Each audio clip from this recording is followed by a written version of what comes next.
I think every year, this is the fourth year I've spoken, I think if I do a really good job, then I've done it. And then every time Amir and Melinda come back and say, would you do it again?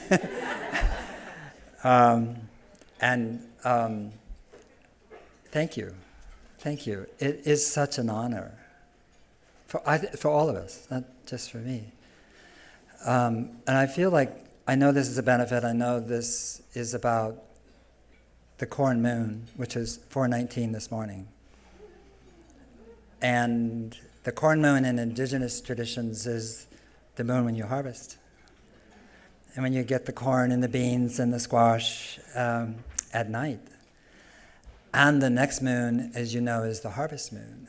And that's when you go get the animals who are eating the stuff that fell on the field when you were harvesting it during the corn moon. And so you get your vegetables and your beans and your staples one moon, and then you get your venison the next. And so this is a time of gathering, of harvesting, of bringing in. And I just want to say, I feel all of us receive so much from you guys, all of you. And I think the benefit that WEA does is sort of like a tutorial for benefits. It's because it's a celebration and people are singing and they're dancing and it isn't forlorn. And so I just want to acknowledge that. I want to start by talking about something I know a little about, which is men.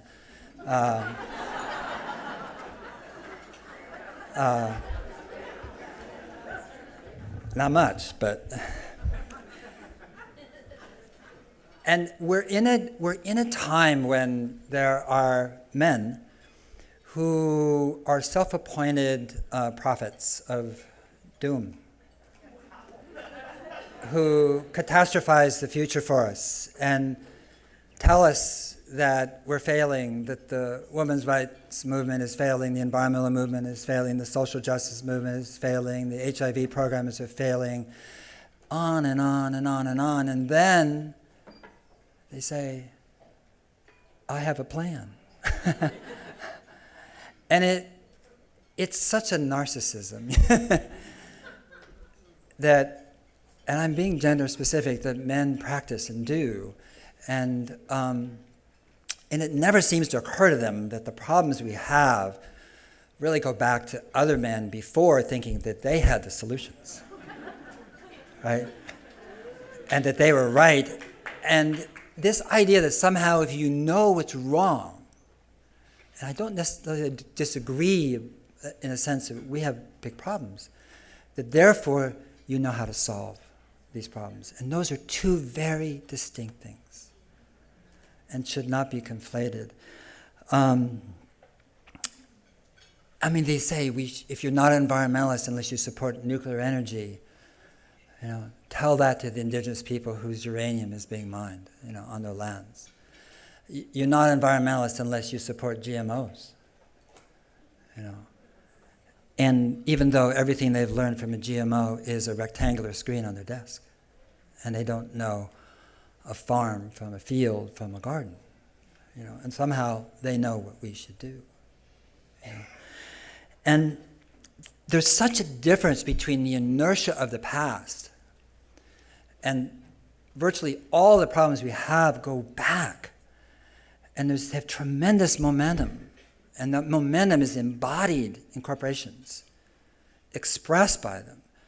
And those corporations have made Washington, D.C. a mockery of governments, where nothing can happen, right? And for them to say that, well, this is failing, or we're failing, or the environmental movement is failing, is also such a disservice, because what they don't see is that the birth and the nascence and the arising and the growth of such organizations as we celebrate tonight is the New World. It is not failing. It is wildly succeeding. And we cannot we cannot get confused by the momentum of the past and what it's doing to us and our environment and our children, to the transformation that is arising. And I want to just show you something here because it's about small things. And Julia Butterfly, fantastic Julia Butterfly, she was with us last night with my daughter and myself at my house. And then this morning I cut this and she said, "What are you doing that for?" I said, "You'll see." But this is a 19-inch piece of, not rope really, but cord. And if I go like this, like this, and you can start to see what a 19-inch sphere would be, okay? About. Right? This is the diameter. Okay, this sphere, this 19 inches, holds all the estrogen in the world for 7.1 billion people. It runs the show, folks. No, it does. And men say, well, yeah, but this is the precursor to testosterone, just so you be clear about this. Okay? And people say, well, how big is testosterone if it was a ball? Oh, it's a huge ball because it's not as powerful as this, as a hormone. Right? And this affects 400 different functions in the human body. 400. Not one, not two. Arteries and blood flow and memory and elasticity and wrinkles, and those beautiful baby bumps that we saw on stage tonight. It prevents tooth loss. It decreases the risk of certain cancers. It is, of course, at the heart of fertility. At the very heart of it. And I'm not trying to touch into a sensitive area for you here. I'm trying to say that a sensitive area has to touch the world. And that's women. And estradiol, which is the main estrogen hormone, really, it's not a hormone, just a hormone. It's a resonance. It's a song. It's a pattern. It's 1 billion years of evolution. Right? And women are not just a gender, They also are a resonance, a song, a way of seeing, a way of knowing that is vastly mysterious, certainly to us men anyway. And on a deeper level, gender has no meaning, of course, but on the surface of this exquisite earth, on the biosphere, where we are called to nurture and protect and create life, women are everything. They carry evolution. They carry it. They are the carriers. Right? So if we're going to evolve instead of devolve, then it means we have to restore honor to women. This is just so simple. And release the bounds and constraints. We know from ecological restoration, the way you restore the earth oftentimes is to remove the things that are harming it. It restores itself. And similarly, and we heard tonight how women have to deal with these extraordinary obstacles and injustices and insults and violence and violating to their being, to their families, to the very heart of what it means to be a woman, right? So when we provide the tools and education, when they're available, when we make girls safe, it is like rain after a drought, Wallace Stevens said once that after the final no, there comes a yes. And upon that yes, the future of the world depends. Right? And WEA is yes. Right? It's yes, you know. And it's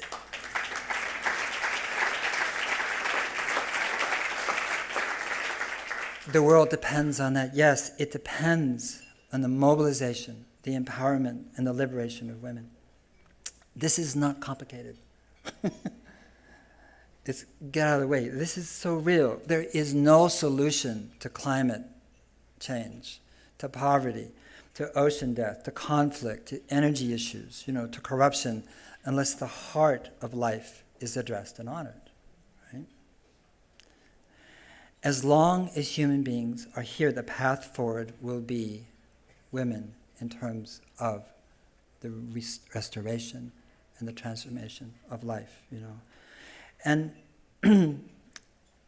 not as a man, okay? Not saying with women. I'm not saying women as equals. That's fine, it's good, important. I'm not saying it's time for men to be nice to women time. That's good too. I'm saying women as the leaders. And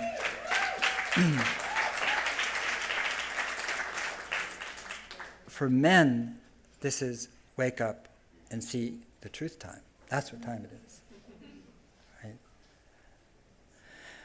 Right? I have a wonderful Buddhist teacher who fortunately tells really great jokes. And I'm going to tell you a joke he told us 4 weeks ago. And it was about a drunken bus driver who was abusive, and you could smell the alcohol in his breath, and stopped suddenly and didn't drive very well, but it was the only bus on this long road. And everybody had to take it. And they had no choice. And sure enough, one day, the bus went right off the road and down and off the cliff, and everybody died. That's just a story. And thank you for your... That's women, so, oh my God.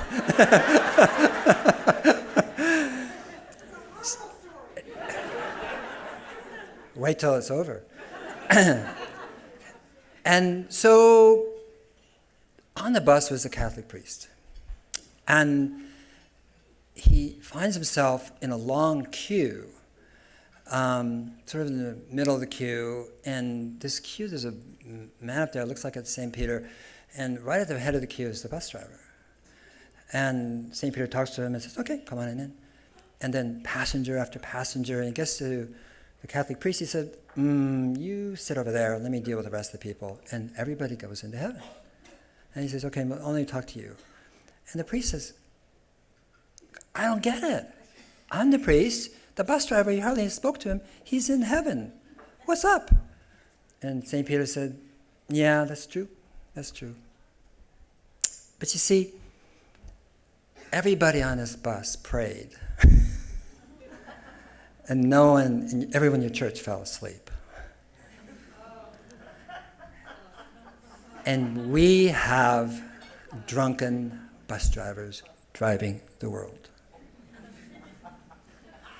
And this is a prayer. And our activities are a prayer. And this world is so confusing when you look at the priorities and the decision-making and the dialogue and the conversation.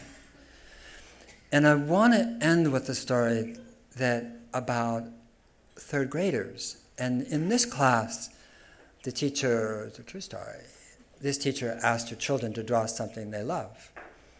And she gave them time to think about it, and she went down and asked every student, and she asked, like, John, what he was going to draw, and he said, John, I'm going to draw a picture of my dog. He said, cool. Next student asked what he was going to draw. He said, I'm going to draw a picture of my mother. And then she asked Mary what she was going to draw.